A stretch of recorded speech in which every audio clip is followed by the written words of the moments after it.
Welcome to Advancing Our Church. I'm Jim Friend, and I just want to wish all of the moms out in our audience today a belated but very happy Mother's Day. I hope that someone or someone's did something special to make you feel special and important today, because your role as Catholic women, Catholic mothers in our church is so very critical. Whether you're a Catholic mom, a Catholic stepmom, a Catholic grandmom, the role that you play for our children, for our families is so critical. You are role models and you are so needed in this world today. So thank you for being wonderful Catholic moms to our kids and to our community. You are so needed, and we're going to continue to pray for you all week. Thank you so much. Today we're going to be speaking with Katie Boller Gosewisch, and I really enjoyed this interview. I learned so much about human trafficking. Katie is the executive director for the Catholic Sisters Against Human Trafficking, and we're going to learn about the organization's efforts to end human trafficking, but we're also going to learn specifically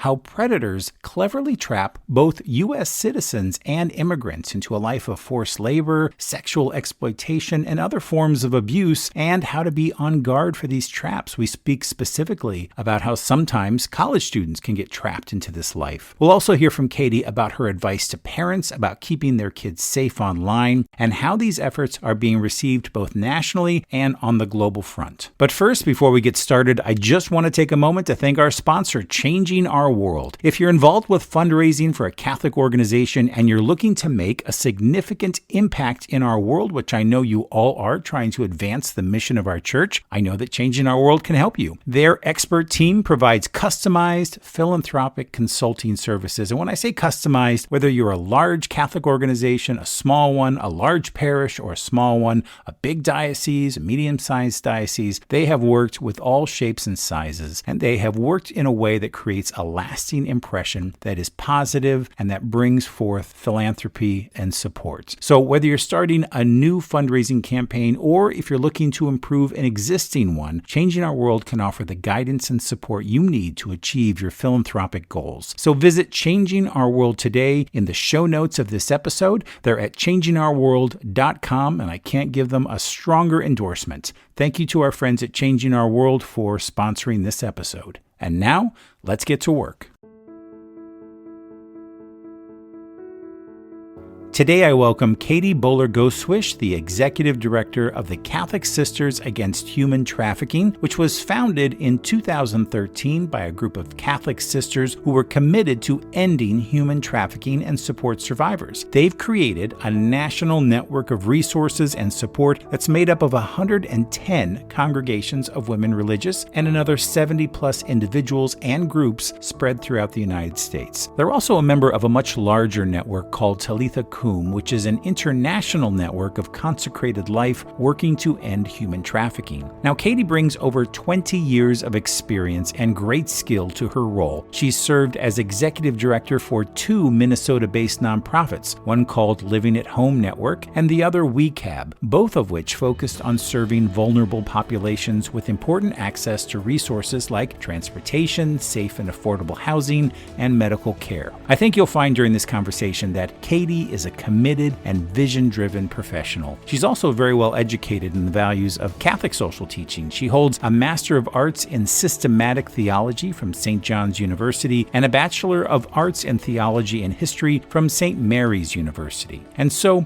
without further ado, here is Katie Boller Gosewisch. Well, Katie, welcome to the podcast. So glad to have you here today. Thank you. I'm very happy to be here. So you're celebrating the 10-year anniversary of the U.S. Catholic Sisters Against Human Trafficking. That's very exciting. And you're the executive director, and you've been in your role for about a year now? About a year. My anniversary will be on Wednesday, a week from today. That's wonderful. A week from yesterday. So is there a big celebration for your 10-year anniversary? Well, so for our 10th anniversary, we are going to have a large conference. We have an annual conference. It's national. It's typically every year. But we have a big celebration scheduled for September 28th to 30, and we'll be in the Chicago area. Yeah. We're going to have many exciting people talking about many important things. We have Sister Angela Reed. She's a Sister of Mercy. She'll be doing our opening keynote. And then we'll have breakout sessions on anything from the financial aspects to human trafficking, to child sex abuse material and human trafficking, to immigration and how immigration affects human trafficking. We'll have advocacy training, all sorts of things. And then we'll have we have an awards dinner on the Friday of that conference, where we will honor a couple of people and organizations.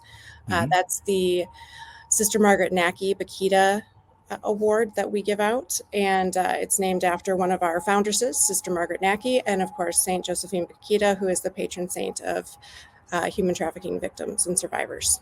Wow. Katie, have you always been in this line of work, or what kind of led you to this role that you have right now? So I studied theology in undergraduate and graduate school, and so that is sort of the Catholic connection. And then I was in parish ministry for many years, then moved into nonprofit work.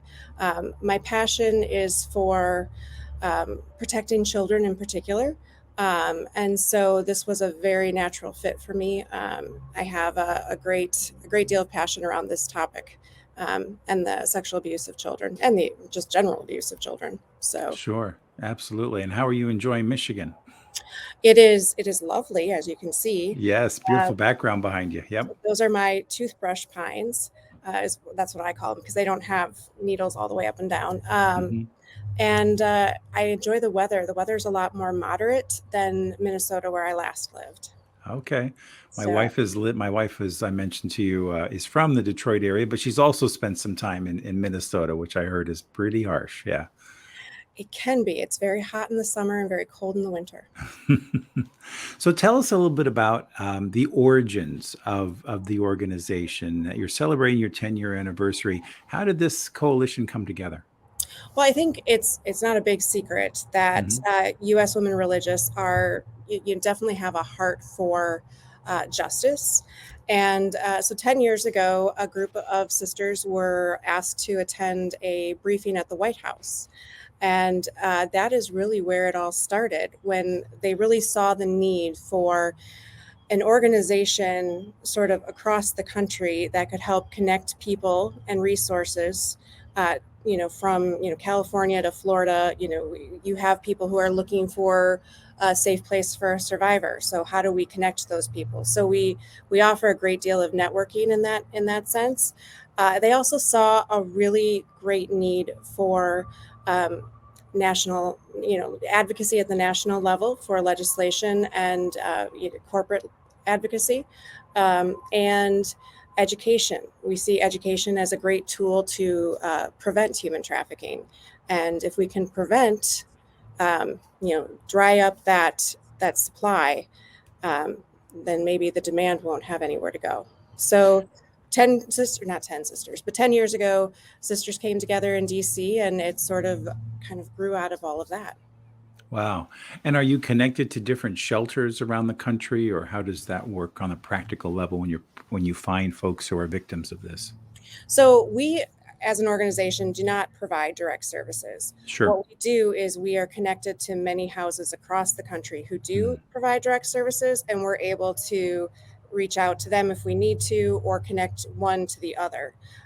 So we support those houses financially. We support them in many ways, just in the networking that we do. They're all Sure. able to operate in our one of our working groups, which really guides the work of the organization. So yes, we are definitely connected to many houses across the country. And how does I saw on your website an organization called Talitha Coomb. That's an international network. How do they play into all this? So Talitha Kum is the sort of the anti-trafficking organization that comes out of the UISG. So it really looks at what consecrated life is doing to end human trafficking and to protect children, women, men across the world who are victims of labor trafficking, sex trafficking, forced marriage, organ trafficking, and others. Um, so Talitha Kum, I believe, is almost 15 years old, and they operate as a network of networks. So sort of like we try to really connect people. Talitha Kum, you can only have one member per country. So we are the U.S. member of Talitha Coomb. Um, So we are supported by them in that way, and we take part in many of the things that they do. And then they also really work to kind of connect us even regionally. So we have the Western Hemisphere Conference, where we, kind of meet on a regular basis to sort of talk about what's going on in our part of the world. So it's a great organization. It really is about creating those relationships and building those bridges, because we firmly believe that we're stronger together. Oh, 100%. Absolutely. How are you seeing the U.S. political situation? And since you do a lot of advocacy and lobby and that kind of thing, how are they supporting you? How are they not supporting you? What are you trying to get into place now to I guess put more protections in place or stop the human trafficking? I think one of the biggest issues in this country in particular is around the area of forced migration. So we have found that in any given year of the reported, people who actually report that they've been trafficked, there's about 14,000 of people who actually self-report or are reported through law enforcement. Of those, roughly 70% are in some way a part of the immigration system. Hmm. And individuals who are coming to this country, if they're not coming through a legal channel, or they're being smuggled in, they're much more vulnerable to the risk of human trafficking, and many other risks, but in this particular case, human trafficking. And so we really strongly feel that if we can do something to mitigate that risk, we'll cut out a chunk of the human trafficking problem in this country. That is not to say that it can't happen to US citizens, because Of it course. does. We say it happens in every zip code. So it's just a marked number that the State Department has come out with. And so we see this connection between forced migration, where people feel that they have to leave their home countries because of violence, because of famine, because of natural disaster. Um, we see those root causes as playing into human trafficking. And so if we can generate some sort of systemic change to mitigate that risk, that is something that we're really looking forward to doing. It's a timely day because today is the end of Title 42, where the different protections or laws, or however you'd like to view them, in place during the pandemic will be removed. So it'll be an interesting few months. We are planning on doing a rather large policy program this summer and into next summer, I believe, dealing with the issues of forced migration and way to mitigate the risk for people who are encountering um, migration issues. Sure. Can you break that down even to a more practical level? So a family is forced into migration. They come over here to the States. How does it happen? Is it do they seek a job and there's a predator at the workplace, or is it in the neighborhood, or who's waiting for them, and how are they getting pulled into this? There are really so many ways. Hmm. I feel like traffickers are endlessly creative in their ways of exploiting vulnerable people. Hmm. But an example would be a mother and father and two children. They get separated on their journey, and pretty soon it's the mother and the two children. And then, they're taken in by someone who says, I can help you. And then they rely on that person. And then it becomes, I can help you if, or I can help you only if you do these particular things. Or you have people who are human smuggling and human trafficking are different, but when you're entering into any sort of relationship with a smuggler to get you across the border, that makes you. I mean, I think we've seen tons of situations where migrants have been in great danger just by being smuggled. So I really think that, once they get into that, then it becomes, well, we can get you this job here. And it doesn't tend to be a job. It tends to be slave labor, or they have to pay off a, quote unquote debt for getting across the border. Um, Sometimes mothers will enter, will be taken into sex trafficking just to be able to support their children. Uh, it's just there are so many different ways that people are at risk. And so creating a just and healthy system of migration will reduce that risk. How can we as Americans be more aware or keep our eyes open for these situations and be of help to you? Well, I think really it's a lot about being aware, just on the everyday, being aware of our surroundings, of the people around us.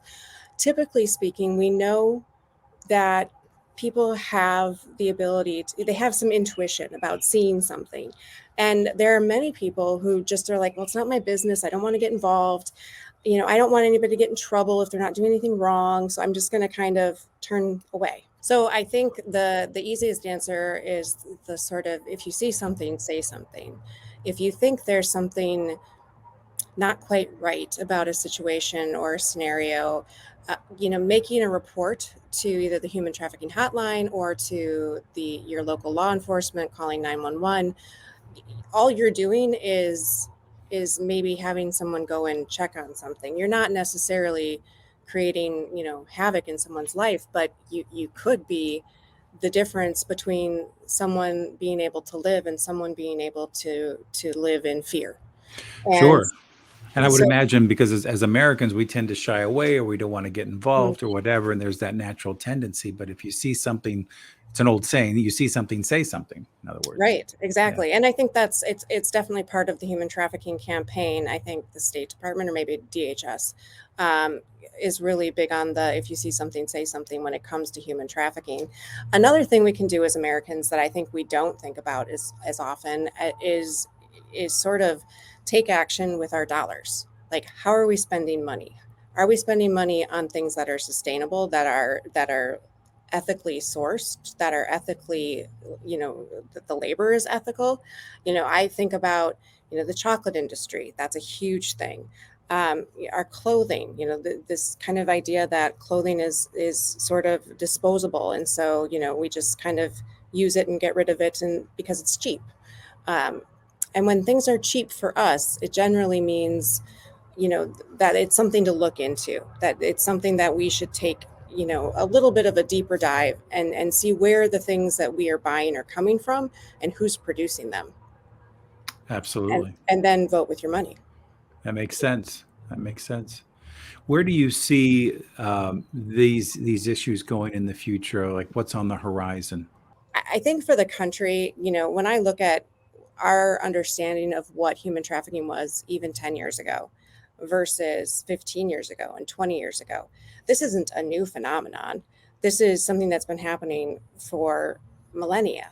But the way that we're able to do it, especially with the internet and, being able to travel like we are able to travel now, makes it more challenging. So I do think that because the awareness is growing, we're at a point where we can start to say, okay, what's driving the demand? Who's buying, who's selling, who's being sold, who's being bought, and working to mitigate risk on the one hand and to prosecute on the other. Um, so we need, I think, our laws are catching up, but laws usually lag behind technology, and technology, this is a very, especially in sex trafficking, technology seems to be a big part of that. But even in labor trafficking, when you're looking at like forged documents and things like that, so you really have to have people in leadership levels who can kind of anticipate the next steps. Um, so as a country, I think we're getting to the point that we're becoming more aware, and I think that is exceptionally key to begin to approach this and mitigate the risk for people who are more vulnerable to traffickers, be it sex trafficking, labor trafficking, whatever. Yeah. Go As ahead. an organization, Hmm. I would say, we're really coming into our own. We're really defining and clarifying our aims, our objectives, um, and really creating those key relationships to really try. Because I think the key to all of this is to be in relationships. So, we're a nonprofit. So we need to be in relationship with law enforcement, with education, with healthcare. Healthcare is a huge thing. People who are trafficked are often taken to healthcare facilities, particularly like emergency rooms and urgent cares. So what are we doing as an organization to educate healthcare workers? And that's, as it turns out, quite a bit. So we really see ourselves as being in relationship with others, and that is the key to ending human trafficking. You mentioned healthcare workers. I would imagine there's a number of different organizations that you partner with or at least communicate with from just a networking Yes. perspective, and other faith-based organizations that you work with.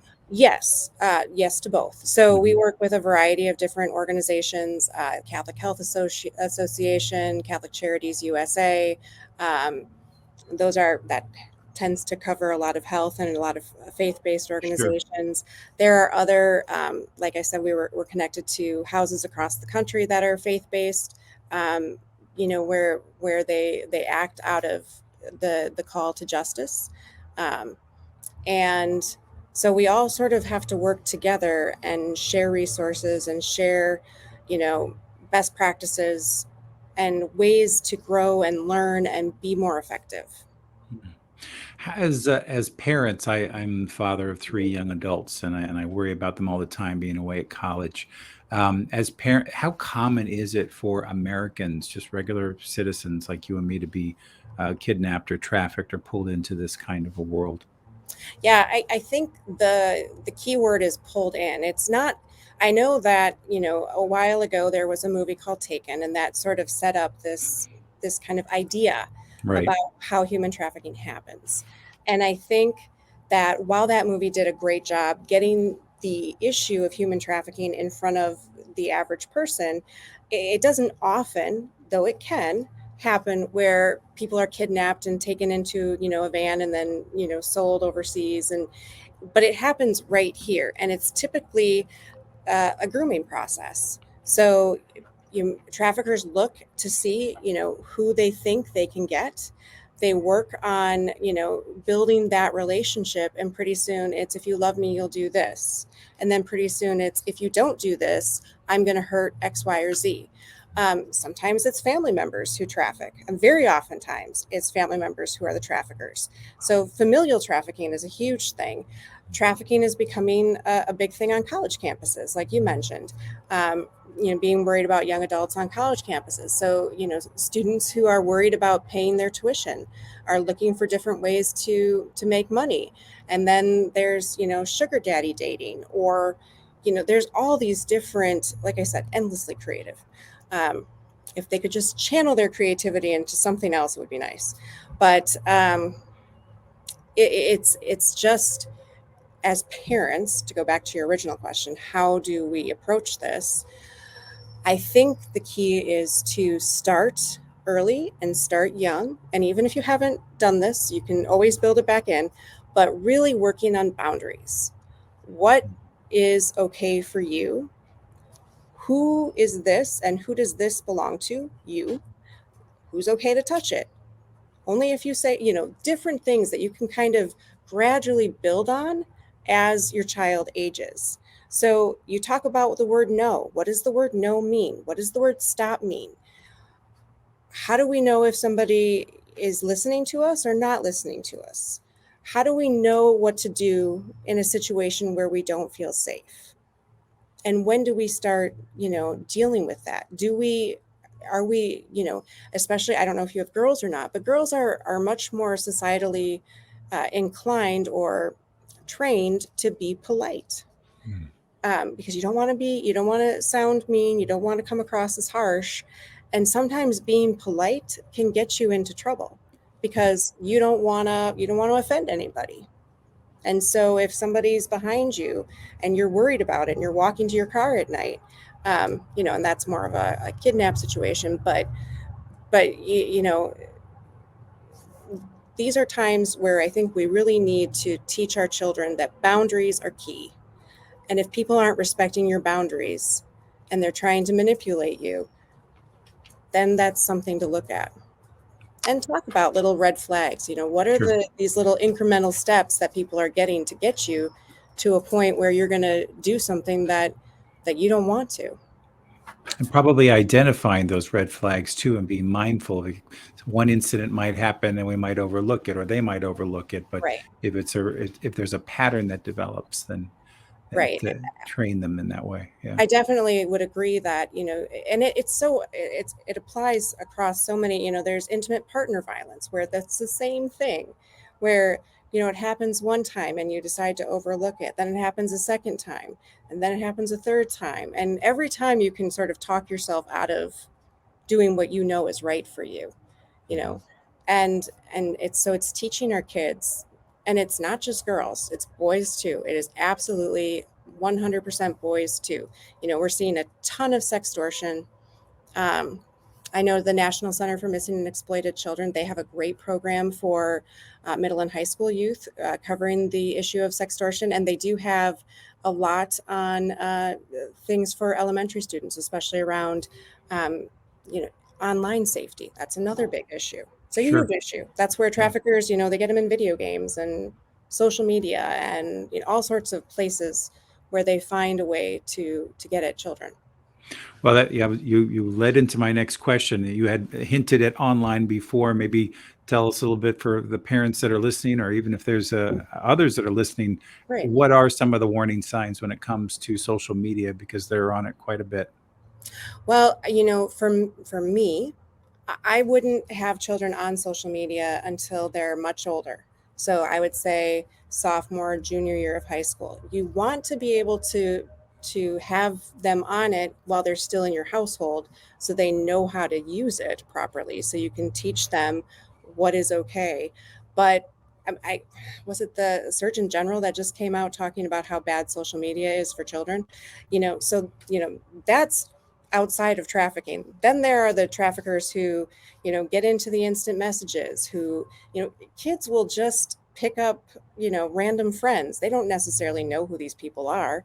And I believe there's a new statistic about, and I don't remember it, but it's like 1 in 3 kids by, I don't know, their teens, and I'm not sure what teen, but 18 age, um, have sent nude photographs, either by text or over social media, and then that's used against them. And they say, well, if you don't send me more, I'll send this to your entire friends list, or I'll post it on the community page, or I'll send it to all of your teachers, or any number of different little threats.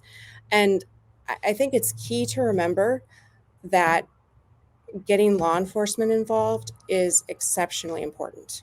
I can't stress that enough. And if you go through like the National Center for Missing and Exploited Children, they'll help you walk through that. It's a great resource. Our website has resources for online safety under the education tab. We have a lot to teach our kids with how to use social media, email, the gaming system. I don't think people think about games, but games where you can interact with other people, that's another way, that's another avenue that traffickers try to get in. So I sort of think about it like sort of you're sealing, so you're building a little foundation around your kids, and you're trying to seal off the cracks so that things that shouldn't get in don't get in. And there's a variety of different ways to do that. It's challenging. Real quickly, another resource for parents that you can put on phones. Right. And so you have it on your phone, and then it has it on, it covers all of your kids' devices. It's an app called Bark. It's a subscription based, and it's got a little dog in the icon. But it's a great, I have found it to be immensely helpful, and it catches so many, like one of my kids was doing research on World War I, and I got an alert for violence because she was talking about trench warfare in one of her, so it catches, it has some sort of algorithm that, it's able to filter through everything else and pick up keywords that might indicate trouble. And we actually did, that was benign, but we had a game on one of my child's phones was trying to show inappropriate ads. Oh. It was able to screen that. So it's been very helpful and effective, I think. We'll put a link to Bark in the show notes of this episode for Yes. any parents that are looking for it. Absolutely. Katie, what is how do you see the role of a faith-based organization like yourself playing kind of on the national scene? It's gratifying as a Catholic to know that the sisters are banding together, around the world, not just in our own country, to fight sex trafficking. But it feels like as Catholics, we have something. I mean, we have something to say in the the world marketplace, if you will. And how do you see our faith playing a role in sex trafficking and maybe even in other political issues that you encounter that might be related to what you do? Sure. So, U.S. Catholic Sisters Against Human Trafficking is, deals with both sex and labor trafficking. So that's one aspect. But I think that a faith-based organization that professes a belief in the inherent dignity of humanity, because they are made in the image and likeness of God, that is the starting point. And when you start from there, you have a lot of credibility, because most people who are working, in government, law enforcement, education, healthcare, they have that belief too. And so you have this commonality. And so because Catholic sisters have a great history and a great track record when it comes to justice work, from the death penalty to creation to anti-human trafficking, you know, the that gives us a very solid base to operate from. So we have a great reputation. We have this inherent belief, and that inherent belief is really fuel for this journey, which can be very tough sometimes, many times, a lot of the time. Sure, I can imagine. And do you ever find that that because you represent a faith-based organization, does that provide obstacles, or does it provide a forum or a common ground for folks to come together around this issue? I think generally speaking, it provides common ground, because the issue is not, what I believe about God. The issue is what I believe about how we were created by God. And that, obviously we operate from a faith-based standpoint. I mean, starting Sure. point. That's where we Mhm. start. And I have never found that I have been discounted because I come from a faith-based organization. I think because, again, the Catholic Sisters, they have this reputation and they have this history, and they have the ability in their uh, humility to get things done.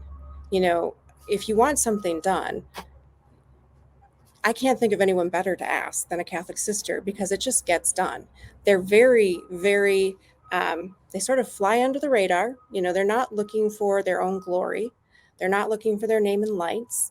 They're really looking to, you know, move forward the idea of the inherent dignity of humanity, based in that created in God's image and likeness. Um, So for me, I haven't encountered a real big issue with that. Mhm. People are willing to hear from us, talk to us, and we're everywhere. So that helps. Wonderful. Katie, how can we support you in your mission? What are you looking for from us as the laity? Uh, Boy, that's a really good question. There are many different ways to be supportive. Um, Going onto our website, looking at our resources, reading and learning and teaching the people that you love about this situation and this issue, teaching your kids, bringing it to the parish level. There are safe environment programs in every parish across the country. And I don't know that human trafficking, and I don't know that it isn't, but I don't know that it is a huge part of anyone's safe environment training. And it certainly could be. Um, really encouraging your local Catholic charities to get involved. If they're not, they probably are. But if they aren't, reach out to them and say, okay, what are we doing for this? Reach out to your diocesan office and ask the same question. You can join us. We are not just Catholic sisters. I'm not a Catholic sister. Um, We have 115 congregations of U.S. women religious. We're supported by the Leadership Conference of Women Religious. And then we have over 100 other organizations and individuals who are members. And members can really, join a working group. We have a variety of different working groups that work on different aspects of our mission. And more hands, lighter load. Without a doubt. Katie, how can folks find you? I will leave a link in the show notes of this episode, but any other ways that we can find you either on social media or online? Yes. So you have I think I see a scrolling banner across the bottom with our website. You do. We are on Twitter, Instagram, Facebook. I think that's it for socials, as much as we talk about them. We are, I'm trying to think, we have a mailing list that you can sign up for. Sure. Members get special member benefits. If you're in the Chicago area or close or not close, please come to our annual conference. We would love to have you out there. So Excellent. Well, Katie, thank you so much for taking some time with us today to really lay out what the issue is and how we as Catholics around the country can hopefully help you and empower you in your mission even more and be advocates for getting rid of sex trafficking in our country and really around the world. We really appreciate all the work you're doing. Well, thank you so much for having me. It was a pleasure. Thanks so much. God bless. I want to thank Katie for sharing her experiences and insight on the important work of the Catholic Sisters Against Human Trafficking. We are so grateful for your commitment to serving these vulnerable populations and for keeping our kids safe and for the inspiring leadership that you provide. If you'd like to learn more about the Catholic Sisters Against Human Trafficking, or if you'd like to connect with Katie or for a link to the Bark app that we discussed on today's show, be sure to check out the links in the show notes of this episode. Thanks again, Katie. Well, that's our show this week. I want to thank you, our listeners, for joining me on today's show. I hope you found this conversation valuable and that it has inspired you in some way to take action in advancing the mission of our church. And if this is your first time listening to Advancing Our Church, I hope you're going to stick around and subscribe. You can find us on all places where you download your favorite podcast. You can find us on YouTube. You can follow us on Facebook, Twitter, or Instagram. You can even find us on LinkedIn. And for more information about our show and for a complete listing of all of our episodes, please visit us at advancingourchurch.com. And once again, many thanks to our sponsor, Changing Our World. You can find a link to their website in the show notes of this episode. Well, that's it for me, everybody. I hope you're getting ready for a great summer. Have a great week. Take care. We'll see you next time. God bless.